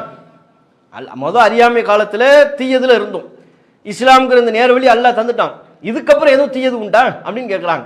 கேட்கும்போது நபிகள் நாயகம் சொன்னாங்களா, குல்து ஆம் கால நாம், ரசூலுல்லாஹ் சொல்றாங்க ஆமாம், இந்த நன்மைக்கு பிறகும் தீயது உண்டு. திருப்பி கேள்வி கேட்கிறார், வஹல் பஅத தாலிக ஷர்ரி மின் கைரின், அந்த தீயதற்கு பிறகு நன்மை எதுவும் உண்டா? அதற்கு நபிகள் நாயகம் பதிலளிக்கிறாங்க, ஆமாம், அந்த தீயதற்கு பிறகும் நன்மை இருக்கும். ஒ ஃபீஹி தஹனுன், ஆனால் அந்த நன்மையில ஒரு கலங்கலான நிலை இருக்கும், புகை சூழ்ந்த ஒரு கலங்கலான நிலை இருக்கும் அப்படிங்கிறாங்க. விடலை. ஹுதைஃபா திருப்பி கேட்கிறாங்க, உமா தஹனுஹு, அது என்ன கலங்கலான நிலை? கலங்கலான நிலை என்றால் என்ன அப்படின்னு கேட்கிறாங்க. அப்ப ரசூலுல்லாஹ் விளக்குறாங்க, கால கௌமுன், ஒரு கூட்டம் வரும், யஹுதூன பி கைரி ஹதி, என்னுடைய வழிகாட்டல் அல்லாதவற்றை கொண்டு அவர்கள் மக்களுக்கு வழிகாட்டுவார்கள், அதுதான் கலங்கலான நிலை. நன்மைக்கு பிறகு தீயது வரும் என்றால் நபிகள் நாயகம் ஸல்லல்லாஹு அலைஹி வஸல்லம் அவங்க எந்த பொருளில் விளக்குறாங்க? பிற்காலத்தில் ஒரு கூட்டம் வரும், யஹுதூன பி கைரி ஹதி, என்னுடைய வழி அல்லாதவற்றில் செல்வார்கள், நான் காட்டுகிற வழியை அவர்கள் காட்ட மாட்டார்கள், நான் காட்டாத வழியை அவர்கள் மக்களுக்கு மத்தியில் காட்டிக் கொள்வார்கள். தஅரிஃபு மின்ஹும் வ துன்கிரு, அவரிடத்தில் நீ நல்ல விஷயங்களையும் காண்பாய், மறுக்கப்பட வேண்டிய கெட்ட விஷயங்களையும் நீ காண்பாய். இப்படிப்பட்ட ஒரு கலங்கலான கலங்கள், அவனை டக்குன்னு நல்லவனும் முடிவு பண்ண முடியாது, டக்குன்னு ரிஜெக்ட் பண்ணக்கூடிய ஆளாகவும் தெரியாது, நன்மையும் தீமையும் கலந்து இருக்கும். ஆனால் அவர்கள் காட்டுகிற வழி நான் காட்டிய வழி அல்ல, நான் சென்ற வழி அல்ல, தவறான வழியை மக்களுக்கு காண்பிப்பார்கள். இன்னைக்கு கூட அப்படித்தானே நிறைய குரூப் இருக்கிறாங்க, மக்களுக்கு நேர்வழி இதுதான் என்று சொல்லி தவறான அசத்தியத்தை குர்ஆன் நமக்கு காட்டி தருகிற, நபிகள் நாயகம் சொல்லி தந்த நேர்வழிக்கு மாற்றமானதை சத்தியம் என்று பிரச்சாரம் செய்யக்கூடிய பல குரூப்புகளை, பல கூட்டத்தாரை இன்றைக்கும் நாம் பார்த்து கொண்டுதான் இருக்கிறோம். இதையெல்லாம் உள்ளடக்கிய ஒரு முன்னறிவிப்பாக நபிகள் நாயகம் ஸல்லல்லாஹு அலைஹி வஸல்லம் அவங்க அதை சொல்றாங்க. திரும்பவும் ஹுதைஃபா அவங்க கேட்கிறாங்க, ஃபஹல் பஅத தாலிகல் கைரி மின் ஷர்ரின், அந்த நன்மைக்கு பிறகு தீமை எதுவும் உண்டா? அந்த கலங்கலான நிலை வரும்ல, அதுக்கப்புறம் எதுவும் தீமை உண்டா அப்படின்னு கேட்கும்போது நாம் ஆமா, அதுக்கப்புறம் தெளிவா தீமை தான். துஆத்துன், சில அழைப்பாளர்கள் வருவார்கள், அலா அபுவாபி ஜஹன்னம், நரகின் வாசலை நோக்கி அழைக்கக்கூடியவர்களாக இருப்பார்கள். மன் அஜாபஹும் இலைஹா கதஃபூஹு ஃபீஹா, அவருடைய அழைப்புக்கு யார் பதிலளிக்கிறார்களோ அவர்கள் நரகில் விழுந்து விடுவார்கள். இப்படின்னு நபிகள் நாயகம் எச்சரிக்கை செய்கிறாங்க. எச்சரிக்கை செஞ்ச உடனே ஹுதைஃபா அவர்கள், இன்னும் அல்லாஹ்வின் தூதர் பெரிய எச்சரிக்கையா இருக்கிறது, சிஃபுஹும் லனா, அவங்க யாருன்னு எங்களுக்கு சொல்லுங்க, யார் அவங்க பண்பு என்ன, அவங்க தன்மை என்ன? நபிகள் நாயகம் விளக்குகிறார்கள், ஹும் மின் ஜில்தத்தினா, அவர்கள் நம்முடைய தோளிலிருந்து தான் வருவார்கள், நம்ம குரூப்பு தான், நான் வேற யாரையோ பத்தி பேசலங்கிறாங்க, நம்மிடமிருந்தே அவர்கள் வருவார்கள். எத்தக்கல்ல பி அல்சினத்தினா, நம்முடைய பாஷையைத்தான் அவர்கள் பேசுவார்கள், மார்க்கம் தான் பேசுவாங்க. குல்து ஃபமா தஅமுருனி இன் அதரக்து தாலி இன் அதரக்கனி தாலிக்க, நான் அந்த காலகட்டத்தை அடைந்தால் நான் எப்படி நடந்து கொள்ளணும் சொல்லுங்க. எப்படி கேட்கிறார் பாருங்க, நன்மைக்கு அப்புறம் தீமை வருமா, தீமைக்கு பிறகு நன்மை வருமா, அந்த நன்மைக்கு பிறகு தீமை உண்டா, அந்த தீமையில நான் பங்கெடுத்து விட்டால், அந்த தீமை ஏற்படுகிற காலத்தில் நான் இருந்து விட்டால் நான் எப்படி நடந்து கொள்ள வேண்டும்? எவ்வளவு டீட்டெயிலாக கேள்வி கேட்கிறார். நான் அந்த காலத்தில் இருந்தால் நான் எப்படி நடந்து கொள்ள வேண்டும் அப்படிங்கிறாங்க. நம்ம ஆட்களுக்கு இவ்வளவு டீட்டெயிலாக கேள்வி கேட்கறதுலாம் பிடிக்காது. ஃபோன் அடிப்பார், ஜி அர்ஜென்ட்டாக ஒரு ஃபத்வா, ஜி என்ன ஃபத்வா சொல்லுங்க, இல்லை இது கூடுமா, அப்படி ஏதாவது ஒரு விஷயத்த கூடுமான்னு கேட்பார். நம்ம கூடும்னு சொல்லி ஆதாரம்லாம் சொல்ல வருவோம், அதுக்கடையில் அவர் ஃபோனை வச்சுட்டு எங்கேயோ போயிருப்பார். நம்ம தனியாக தான் ஆதாரங்களை சொல்லிக்கிட்டு இருக்கணும், அவருக்கு ஒரே வரி போதும், கூடும் கூடாது அவ்வளவுதான். சில பேர் இன்னும் அர்ஜென்ட் ஃபத்வான்னு கேட்பாங்க, அவ்வளோ அர்ஜென்ட்டாக இருக்கிறார் போல இருக்கு, என்ன ஃபத்வான்னு தெரியலையே. இல்லை முதல்ல கறி சாப்பிடலாமா, இல்லை முதல்ல மேலேயே ஏறியா உட்காந்துருக்கிறாரு, ஹலால்னு சொல்லிட்டா உடனே அறுத்து பொறிச்சு சாப்பிட்றது மட்டும்தானா அந்த அளவுக்கு. அப்போ நம்ம மக்களை பொறுத்தவரையிலையும் மார்க்க கேள்விகளை கேட்பதில் சுருக்கமாக பதில் வேணும் தான் நினைப்பாங்க. இவ்வளவு லென்த்தாலும் சொல்லாதீங்க ஜி, சுருக்கமாக கூடும் கூடாது ஒரு வரியில் சொல்லுங்க. ஆதாரம்ல யார் உங்ககிட்ட கேட்டால், குர்ஆன் வசனத்தை யார் உங்ககிட்ட கேட்டது, ஹதீஸுகளை யார் உங்களிடத்துல கேட்டது, கூடும் கூடாது ஒரு வரியில் சொல்லி முடிங்க. இப்படி நம்ம மைண்ட் செட்டில் இருப்போம். ஹுதைஃபா அவங்க தெளிவாக கேட்குறாங்க, நன்மைக்கு அப்புறம் தீயது உண்டா, அந்த தீமைக்கு பிறகு நன்மை உண்டா, அந்த நன்மைக்கு பிறகு தீமை உண்டா, அந்த தீயதில் நான் இருந்து விட்டால் என்ன செய்வது, நான் அதை அடைந்து விட்டால் எனக்கு நீங்கள் என்ன உத்தரவிடுவீர்கள் அல்லாஹ்வின் தூதரே, அதையும் சொல்லுங்கன்னு கேட்குறாங்க. நபிகள் நாயகம் சொன்னாங்க, அது போன்ற ஆட்சியாளர்களின் தரப்பிலிருந்து ஒரு குழப்பம் ஏற்படும் பொழுது தல்சமு ஜமாஅத்தல் முஸ்லிமீன், முஸ்லிம்களின் ஜமாஅத்தை நீ பற்றி பிடித்துக்கொள், ஒ இமாமஹும் அவர்களின் ஆட்சியாளரை நீ பற்றி பிடித்துக்கொள். திருப்பியும் கேட்கிறார், ஃபைல்லம் யகுன் லஹும் ஜமாஅத்துன் வலா இமாமுன், அந்த நேரத்தில் ஜமாஅத்தோ இமாமோ இல்லாவிட்டால் நான் என்ன செய்வது, எவ்வளவு பயம் பாருங்க. தீயதில் பங்கெடுத்து விடக் கூடாது என்பதில் அவ்வளவு கவலை கொண்டவராக, அவ்வளவு அச்சம் கொண்டவராக இருந்திருக்கிறார். நீங்க சொல்றீங்க குழப்பமான காலகட்டத்தில் ஆட்சியாளர்களை பற்றி பிடிக்க வேண்டும் என்கிறீர்கள். அந்த குழப்பமான காலகட்டத்தில் ஆட்சியாளர்கள் இல்லை என்றால், அல்லது ஆட்சியாளர்களை சண்டை போட்டு கொண்டு இருந்தால், ஜமாஅத்துல் முஸ்லிமீன் ஒன்று இல்லை. ஜமாஅத்துல் முஸ்லிமின்னா இன்னைக்கு பல பேர் ரசூல்லா சொன்ன இந்த வார்த்தையை வைத்துக்கொண்டு அவங்க அமைப்புக்கு பேர் ஜமாஅத்துல் முஸ்லிமின் பேர் வச்சுக்கிறது.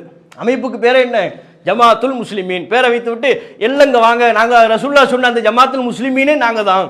அதுக்கு ஒரு இமாம, பள்ளிவாசல் ஒரு இமாம போட்டு ரசூல்லா சொன்னாங்களா ஜமாஅத்துல் முஸ்லிமீன், அது இந்த ஜமாத்து, ரசூல்லா சொன்னாங்களும் ஒரு இமாமு, அந்த இமாமு, எங்க ரெண்டு பேரையும் நீங்கள் பற்றி பிடித்துக் கொள்ளுங்கள்னு சொல்லக்கூடிய குரூப்பும் இருக்கிறாங்க. இது அதை பற்றி குறிப்பதில்லை, ஒட்டுமொத்த முஸ்லிம்களையும் ஆட்சி செய்யக்கூடிய ஆட்சியாளர்களை பற்றி, அந்த இமாமை பற்றி, அவர்களினுடைய அதிகாரத்தை பற்றி, கூட்டமைப்பை பற்றி பேசக்கூடிய ஒரு செய்தி. அப்போ ஹுதைஃபா கேட்குறாங்க, நீங்கள் சொல்கிற அந்த குழப்பம் நிலவக்கூடிய நேரத்தில் நான் இருந்து விட்டால் என்ன செய்யணும்னு கேட்டுவிட்டு ஜமாத்துல் முஸ்லிமினை பற்றி பிடிங்கன்னு சொல்லியாச்சா, இல்லைனா நான் என்ன செய்யறது, அதையும் எனக்கு சொல்லுங்க. நபிகள் நாயகம் சொன்னாங்க, அதுவும் இல்லை என்றால் ஃபஅதஸில் தில்கல் ஃபிரக குல்லஹா, குழப்பம் ஏற்படுத்துகிற அத்தனை ஆட்சியாளர்களின் தரப்பிலிருந்தும் நீ விலகி சென்று விடு.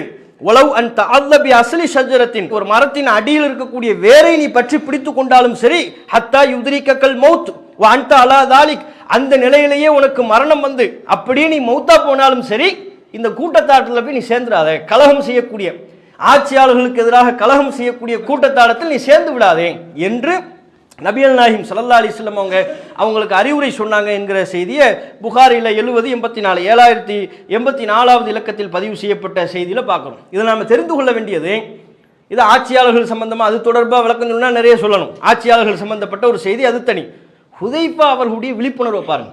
மக்கள் எல்லோரும் நன்மையை பற்றி கேட்டுக்கொண்டிருக்கும் பொழுது நான் தீமை குறித்து நபியிடத்தில் அதிகமாக கேட்பேன், அந்த தீமையை நான் விழுந்து விடக்கூடாது என்பதற்காக எவ்வளவு ஒரு கவனம், எவ்வளவு ஒரு அக்கறை, ஒரு அக்கறையோடு நபிகள் நாயகத்திடம் கேள்விகளை முன்வைக்கக்கூடிய ஒரு நபித்தோழராக ஹுதைஃபா ரலியல்லாஹு அன்ஹு அவர்கள் திகழ்ந்திருக்கிறார்கள், விலகி இருக்கிறார்கள் என்பதை நம்ம பார்க்கணும். அதுபோக இந்த நபித்தோழருக்கு உள்ள இன்னொரு முக்கியமான ஒரு சிறப்பு என்னன்னு சொன்னா, ஹுதைஃபா என்கிற இந்த நபித்தோழரை சாஹிபு சிர் என்று சொல்வார்கள். சாஹிபு சிர் என்றால் ரகசியம் உடையவர், நபிகள் நாயகம் சொன்ன பல்வேறு ரகசியத்தை அறிந்தவர். இந்த சிறப்பு பெயர் யாருக்கு இருக்கிறது, ஹுதைஃபத்து இப்னுல் யமான் ரலியல்லாஹு அன்ஹு இந்த நபித்தோழருக்கு இருக்கிறது. ஒவ்வொரு நபித்தோழருக்கும் பல்வேறு விதமான சிறப்புகளை நபிகள் நாயகம் சொல்லியிருக்கிறாங்க. அந்த வகையில் ஆட்சி அதிகாரம் தொடர்பான பல்வேறு ரகசியங்களை நபிகள் நாயகம் ஸல்லல்லாஹு அலைஹி வஸல்லம் அவர்கள் ஹுதைஃபா என்கிற இந்த நபித்தோழரிடத்தில் சொல்லியிருக்கிறார்கள். சஹாபாக்கள்கிட்ட நன்கு அறியப்பட்டவர். எப்படி, ரசூல்லா பல ரகசியத்தை ஹுதைஃபாவிடத்தில் சொல்லியிருக்கிறாங்க. இவர் ரசூல்லாவுடைய அந்தரங்க தோழர், ரசூல்லா பல ரகசியத்தை ஹுதைஃபாவிடத்தில் ஷேர் பண்ணியிருக்கிறாங்க, சொல்லியிருக்கிறாங்க. சாஹிபு சிர், ரகசியத்தை உடையவர் அப்படின்னு சொல்லி இவருக்கு பேர். இது தொடர்பாக நீங்கள் புகாரில 3742 3742 இலக்கத்தில் ஒரு செய்தியில் பார்க்கலாம். அல்கமா என்கிற ஒரு தாபி, அவர் ஷாமுக்கு போறாரு. போகும்போது 2 ரக்காத் தொழுகிறார். பள்ளியில் 2 ரக்காத் தொழுதுட்டு ஒரு துவா கேட்கிறார், அல்லாஹும்ம யஸ்ஸிர்லி ஜலீசன் சாலிஹா, இறைவா எனக்கு ஒரு நல்ல நண்பரை காட்டு அப்படிங்கிறார். நண்பர்கள் தானே முக்கியம். நண்பர்கள் எப்படியான நண்பர்களாக அமைகிறார்களோ அதை பொறுத்து தான் நம்முடைய செயல்பாடுகள் அமையும். நம்ம கூட யாரோடத்தில் பழகுறோம், ஒரு நபரை நம்ம தீர்மானிக்கிறது, அவங்களுடைய பழக்க வழக்கங்களை தீர்மானிக்கிறது அவங்க நண்பர்களை வச்சு தானே. நண்பர்கள் தொழுகையாளியாக இருந்தால் அவர் தொழுகையாளியாக இருப்பார், நண்பர்கள் மார்க்கப்பட்டுள்ள சிந்தனை உள்ள நபராக இருந்தால் அவரும் மார்க்கப்பட்டுள்ள சிந்தனை உள்ள நபராக இருப்பார். அதே நண்பர்கள் தீயவற்றை ஏவக்கூடியவர்களாக இருந்தால் அவரும் அந்த தீயவற்றில் போய் விழுந்து விடுவார். அப்போ நல்ல நண்பன் அமைவது தான் ரொம்ப முக்கியமானது. அதனால அவர் அந்த அல்கமா என்கிற இந்த தாபி ஷாமுக்கு போய் பள்ளிவாசல் என்றக்கா தொழுதுட்டு அல்லாட்ட கேட்குற, இறைவா எனக்கு ஒரு நல்ல நண்பரை காட்டு அப்படிங்கிறாரு. பக்கத்தில் ஒரு வயசான ஆள் வந்து உட்கார்றாரு. பக்கத்து இவர் அருகாமையில் உள்ளவர்கிட்ட கேட்குறாரு, யார் இவர்? இப்போ இவர் தெரியாது, இவர் தான்ப்பா அபு தர்தா ரலியல்லாஹு அன்ஹு, சஹாபிப்பா இவர், அபு தர்தா அப்படிங்கிறாங்க. அவருக்கு ரொம்ப சந்தோஷம். ஆஹா, இப்போ தான் அல்லாஹ் இடத்துல துவா கேட்ட நல்ல நண்பர் வேண்டும் என்று அல்லாஹ் அபு தர்தா என்கிற அந்த நபித்தோழரையே அல்லாஹ் அனுப்பி விட்டானே. உடனே அவர்கிட்ட பேச்சு கொடுக்குறாரு. அபு தர்தாட்ட அல்கமா அவர்கள் பேச்சு கொடுக்குறாங்க. அபு தர்தா அவர்களை, இப்போ தான் நான் அல்லாஹ் இடத்துல நான் துவா செய்து கொண்டிருந்தேன், இன்னி தாவத்துல்லாஹ், அல்லாஹ் இடத்துல நான் பிரார்த்தனை செய்து எனக்கு ஒரு நல்ல நண்பர் வேண்டும் என்று, பாருங்க அல்லாஹ் உங்களே அனுப்பி வச்சிட்டான் அப்படிங்கிறாரு. இப்படி சொன்ன உடனே நம்மளா இருந்தா, ஆமா துவா கபூலாயிருச்சுல்ல, பாது இதுலேருந்து விளங்க, சிறப்பை விளங்க, என் மகிமை என்னங்கிறது நீ விளங்க, இது நீ விளங்குறது மட்டும் இல்லாமல் ஊருக்கு போய் கூட ஊரில் உள்ள எல்லாருக்கும் சொல்லுன்னு நம்ம சொல்லுவோம். அவர் சொல்றாரு, அவர் அதை பற்றிலாம் தலையில் ஏற்றி கொள்ளவே இல்லை. அபு தர்தா ரலியல்லாஹு அன்ஹு அவர்கள் சொல்கிறார், மிம்மன் அன்தன், நீங்கள் எங்கேருந்து வர்றீங்க? நான் வந்து கூஃபாவிலேருந்து வர்றேன். மின் அஹ்லில் கூஃபா, கூஃபாவிலேருந்து வரீங்களா? அவளைச இந்தக்கும் இப்னு உம்மி அப்தின், உங்களிடத்தில் உம்மு அப்தினுடைய மகன் அப்படின்னா அப்துல்லா இப்னு மசூத், இப்னு மசூத் உங்களிடத்தில் இல்லையா? அவங்கள கூஃபாவில் இருக்கிறாங்க. உங்களிடத்தில் இப்னு மசூத் இல்லையா? அவர் எப்படிப்பட்ட நபர்? சாஹிபுன் நஅலைன், ரசூலுல்லாஹ்வுடைய செருப்புகளை சுமந்தவர். ஒல் விசாத், நபியல் நாயகத்தின் விரிப்புகளை சுமந்தவர். ஒல் மித்துஹரா, நபியல் நாயகத்தின் ஒலு செய்யக்கூடிய பாத்திரத்தை சுமந்தவர். ரசூலுல்லாஹ்வுக்கு நிறைய பணிவிடைகள் செய்த நபர் இப்னு மசூத் அவங்க. அப்போ ரசூலுல்லாஹ்வுக்கு ஹிதுமத், இந்த பணிவிடை செய்யக்கூடிய நேரத்தில் ரசூலுல்லாஹ்வுடைய தலையணை, ரசூலுல்லாஹ் சம்பந்தப்பட்ட பொருட்களை எல்லாம் தூக்கிட்டு வருவாங்க, சுமந்துக்கிட்டு வருவாங்க. அதனால அவங்களுக்கு பேர் என்ன? சாஹிபுன் நஅலைன். ரசூலுல்லாஹ் சம்பந்தப்பட்ட செருப்பு, ரசூலுல்லாஹ்வுடைய ஒலு செய்யக்கூடிய பாத்திரம், இதையெல்லாம் சுமந்தவர். அவர் உங்களிடத்தில் இல்லையா அப்படின்னு சொல்லிட்டு அடுத்து திருப்பி கேட்கிறார், அவலைஸ ஃபீக்கும் சாஹிபு சிர்ரின் நபி, நபியின் ரகசியத்தை அறிந்த நபியல் நாயகம் ஸல்லல்லாஹு அலைஹி வஸல்லம் அவர்களால் பல ரகசிய செய்திகள் சொல்லப்பட்ட தோழர் உங்களிடத்தில் இல்லையா? ஹுதைஃபா இல்லையான்னு கேட்குறாங்க. உங்களிடத்தில் ரசூலுல்லாஹ்வுடைய ரகசியத்தை பற்றி அறிந்த ஹுதைஃபா இல்லையா? அவங்கெல்லாம் இருக்கிறாங்க. அப்போ பல்வேறு சிறப்புக்குரிய நபித்தோழர்கள் அங்கே இருக்கிறார்களே என்று அபு தர்தா ரலியல்லாஹு அன்ஹு அவர்கள் சொல்லக்கூடிய ஒரு செய்தியை புகாரில் நம்ம பார்க்கிறோம். இதை நாம் குறிப்பிடுவதற்கு காரணம், நபித்தோழர்களுக்கு மத்தியிலேயே ஹுதைஃபா அவர்கள் நன்கு அறியப்பட்டவராக இருந்தார். ரசூலுல்லாஹ் இவரிடத்தில் பல்வேறு ரகசிய செய்திகளை சொல்லியிருக்கிறாங்க, குறிப்பாக ஆட்சி அதிகாரம் சம்பந்தமாக. அதுலேயும் ரொம்ப குறிப்பாக முனாஃபிகீன்கள் சம்பந்தமாக, யார் யாரெல்லாம் நயவஞ்சகர்கள் என்ற பல்வேறு செய்திகள், நயவஞ்சகர்கள் குறித்த பல செய்திகள் ஹுதைஃபா அவர்களுக்கு தெரியும். நபியல் நாயகம் ஸல்லல்லாஹு அலைஹி வஸல்லம் அவர்களால் சொல்லிக் கொடுக்கப்பட்டது, நபியல் நாயகம் ஸல்லல்லாஹு அலைஹி வஸல்லம் அவர்களுக்கு அறிவித்து கொடுக்கப்பட்டது. ரசூலுல்லாஹ் அல்லாஹ்வின் புறத்திலிருந்து அறிவித்து பெற்ற அந்த செய்திகளை ஹுதைஃபா அவர்கள்ட்ட ரகசியமாக சொல்லி வச்சிருக்கிறாங்க. இவங்கெல்லாம் முனாஃபிகீன்கள், இவங்கெல்லாம் நயவஞ்சர்கள், நம்மளோட முஸ்லீம்ங்கிற மாதிரி வேஷம் போட்டுட்டு இருக்கிறாங்க, சஹாபாக்களோடு சேர்ந்து கொண்டு முஸ்லீம் என்பதை போன்று வேடம் போட்டு கொண்டிருக்கிறார்கள், ஆனால் இவங்க நயவஞ்சர்கள் அப்படின்னு சொல்கிறாங்க. எந்த அளவுக்குன்னா, பைஹக்கில பதிவு செய்யப்பட்டிருக்கிற செய்தி, தபூக்கிலிருந்து திரும்பி வரும்பொழுது, தபூக் என்கிற அந்த பகுதியிலிருந்து, யுத்தம் நடைபெற்றதளவு அந்த பகுதியிலிருந்து திரும்பி வரும்பொழுது நபியல் நாயகம் ஸல்லல்லாஹு அலைஹி வஸல்லம் அவங்க ஒரு பொது அறிவிப்பு கொடுத்துட்டாங்க. ரசூலுல்லாஹ்வுடைய அறிவிப்பாளர் பொது அறிவிப்பு கொடுத்துட்டாங்க, மற்றவங்கெல்லாம் தனி வழியாக போங்க, அந்த வழியாக எடுத்துக்கொள்ளுங்கள். நபியல் நாயகம் இந்த வழியில் போவாங்க, ரசூலுல்லாஹ் இன்னும் குறிப்பிட்ட சில நபித்தோழர்கள் இந்த வழியில் செல்வார்கள் அப்படின்னு அந்த சந்தர்ப்ப சூழ்நிலையை பொறுத்து ரசூலுல்லாஹ் ஒரு தனிப்பாதையை தேர்வு செய்து பயணிக்கிறார்கள். அது குறித்து சஹாபாக்களுக்கு அறிவிப்பு செய்யப்படுகிறது. அந்த நேரத்தில் குன்து ஆஹிதன் பி ஹிதாமி நாக்கத்தி ரசூலில்லாஹ், ரசூலுல்லாஹ்வுடைய ஒட்டகத்தின் கடிவாளத்தை நான் பிடித்து கொண்டிருந்தேன், அதை நான் ஓட்டி செலுத்தி கொண்டிருந்தேன். அம்மாரும் யசூக்குஹும், அம்மாரும் அந்த ஒட்டகத்தை இழுத்து சென்று கொண்டிருந்தார். அக்கபா என்கிற இடத்திற்கு நாங்கள் வருகின்ற பொழுது ரசூலுல்லாஹ் அங்கே போயிட்டு இருக்கிறாங்க. ரசூலுல்லாஹ் போய் கொண்டிருக்கும் போது அம்மார் அவர்களும் அங்கே இருக்கிறார்கள், ஹுதைஃபா அவர்களும் அங்கே இருக்கிறார்கள். ஹுதைஃபா அவர்கள் ரசூலுல்லாஹ்வுடைய ஒட்டகத்தின் கடிவாளத்தை பிடித்து இழுத்து சென்று கொண்டிருக்கிறார். இப்படி போயிட்டு இருக்கும்போது திடீர்னு ஒரு 12 பேர் வந்தாங்க. யார் சொல்றா இதை? ஹுதைஃபா அவங்க சொல்றாங்க, ஒரு 12 பேர். ஃபைதன் அன பி இஸ்னை அஷ்ர ராகிபன் கதிஅத்தரது ஃபீஹா, திடீரென்று பாதையில் குறுக்கிட்டு விட்டார்கள். ரசூலுல்லாஹ்வை தாக்குறதுக்கு வந்திருக்கிறாங்க. நபியல் நாயகம் ஸல்லல்லாஹு அலைஹி வஸல்லம் அவர்கள் இந்த வழியில் செல்கிறார்கள் என்பதை உணர்ந்து கொண்டு, இந்த வழியில் பயணிக்கிறார்கள் என்பதை தெரிந்து கொண்டு தாக்குவதற்காக, ரகசிய தாக்குதல் நடத்துவதற்காக வேண்டி ஒரு 12 பேர் அந்த பாதையில் வந்துட்டாங்க. அனைவரும் முகத்தை மூடிக்கொண்டு, இன்றைக்குள்ள காலத்தில் ரவுடிகள், இந்த தனியார் கூலிப்படைகள் முகத்தை மூடிக்கிட்டு கொலை செய்யறதுக்கு வர்றாங்கல்ல, இப்போ உள்ள கூலிப்படையில் எங்கே முகத்தை மூடிட்டு வர்றான்? சிசிடிவி கேமரா இருக்குன்னு தெரிஞ்ச முகத்தை காட்டிட்டு தானே வர்றான். அப்போ சிசிடிவி கேமராலாம் இல்லை, இருந்தாலும் யாரும் பார்த்து விடக்கூடாது என்பதற்காக வேண்டி முகத்தை மறைத்து கொண்டு வருகிறார்கள். முகத்தை மறைச்சிக்கிட்டு வந்தாங்க. ஃபன் தபஹ ரசூல்லா, ரசூல்லா விழிப்படைந்து விட்டார்கள். டக்குன்னு ரசூல்லா உஷாராயிட்டாங்க. உடனே சரஹபியும் அல்லாஹ்வின் தூதர் சத்தம் விட்டார்கள். என்ன அப்படிங்கிற மாதிரி ஒரு சத்தம் கொடுக்குறாங்க. வல்லும் முதுபிரின், அவர்கள் பின்னால் ஒரு பெரிய படை இருக்கிறது என்பதாக நினைத்து கொண்டு அவங்க புறமுதுகி காட்டு ஓடி விட்டார்கள். அப்போ ஹுதைஃபா அவங்க சொல்றாங்க, என்னிடத்தில் நபி அல்லாஹ் கேட்டாங்க, ஹல் அரஃப் துமுல் கௌம், கூட்டத்தை நீங்க பாத்தீங்களா, யார் யாருன்னு முகத்தை பார்த்தீங்களா அப்படின்னு கேட்குறாங்க. நபிகள் நாயகத்திடம் ஹுதைஃபா அவர்கள் பதில் அளிக்கிறார்கள், இல்லை நான் பார்க்கல, காணும் முத்தலசிமீன், எல்லாருமே முகத்தை மூடிக்கொண்டிருந்தார்கள். அப்புறம் ரசூலுல்லாஹ் சொன்னாங்க, ஹா உலா இல் முனாஃபிகூன், இவங்க தான் முனாஃபிகீன்கள். வந்தாங்கல்ல, நம்மை தாக்குவதற்காக வேண்டி வந்தவர்கள், இவர்கள் தான் முனாஃபிகீன்கள், நயவஞ்சர்கள். எதற்காக வேண்டி வந்தாங்கன்னு உங்களுக்கு தெரியுமா என்று கேள்வி எழுப்புகிறார்கள். தெரியாது அல்லாஹ்வின் தூதரே. நபிகள் நாயகம் சொல்றாங்க, அராது அய்யஸ்ஹமு ரசூலுல்லாஹி, அல்லாஹ்வின் தூதரை, ரசூல் தன்னை சொல்றாங்க, அல்லாஹ்வின் தூதராகிய என்னை இந்த அக்கபாவில் வைத்து என் கதையை முடிப்பதற்கு வந்திருக்கிறார்கள். கொலை தாக்குதல், ரசூல்லாவை கொலை பண்ணணுங்கிற நோக்கத்தில் திட்டத்தில் வந்திருக்கிறார்கள். அல்லாஹ் அறிவித்து கொடுத்துட்டான், ரசூல்லா விழிப்படைந்து விட்டார்கள். உடனே அவர்கள் தெரித்து ஓடிவிட்டார்கள். அப்ப இந்த சம்பவம் அங்கே நடைபெறுகிறது. அப்ப அந்த இடத்தில் நபிகள் நாயகம் ஸல்லல்லாஹு அலைஹி வஸல்லம் அவங்க சொல்றாங்க, இவர்கள் அனைவர்களுக்கும், இந்த நயவஞ்சர்கள் அனைவர்களுக்கும் நரக நெருப்பு காத்து கொண்டிருக்கிறது என்று நபிகள் நாயகம் அவர்கள் சொல்லக்கூடிய செய்தி பைஹகியில 20023 இந்த இலக்கத்தில் பதிவு செய்யப்பட்டிருக்கிறது. இந்த சம்பவத்தில் பங்கெடுத்த காரணத்தினாலும் இன்னும் ஒரு சில கூடுதல் சிறப்புகளின் காரணத்தினாலும் முனாஃபிகீன்களை பற்றிய செய்தி நபிகள் நாயகம் ஸல்லல்லாஹு அலைஹி வஸல்லம் அவர்களால் ஹுதைஃபா அவர்களுக்கு எடுத்து சொல்லப்பட்டிருக்கிறது. முனாஃபிகீன்கள் சம்பந்தமாகவே பல செய்திகளை சொல்றாங்க. அது குறித்த கூடுதல் விவரங்களையும் இன்னும் ஹுதைஃபா அவர்கள் தொடர்புடைய ஏனைய செய்திகளும் இன்ஷா அல்லாஹ் நாளை தினம் நாம் அறிந்து கொள்வோம். வாஹிரு தாவானா அல்ஹம்துலில்லாஹி ரப்பில் ஆலமீன். அல்லாஹு அக்பர், அல்லாஹு அக்பர்.